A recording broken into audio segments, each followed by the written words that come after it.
террористік ұйымдардың интернеттегі ақпараттық насихат материалдарының техникалық, көркемдік және психологиялық сапасы арта түсті. Әсіресе, әлеуметтік желілерді пайдалану халықаралық террористік ұйымдардың өз аудиториясын айтарлықтай кеңейтуіне, жүргізілетін үгіт-насихатты жүйелі жолға қоюына үлкен мүмкіндік беріп отыр. Биыл Дін істері комитеті интернеттегі мазмұны аса қауіпті 80 мың материалды жойып, тағы 300-ін бұғаттаған.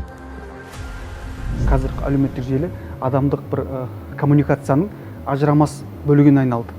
Сондықтан біз бірінші кезекте қазірдің екі бір маңызды факторына назар аударуымыз керек. Оның біріншісі медиа сауаттылық, екіншісі медиа этикет.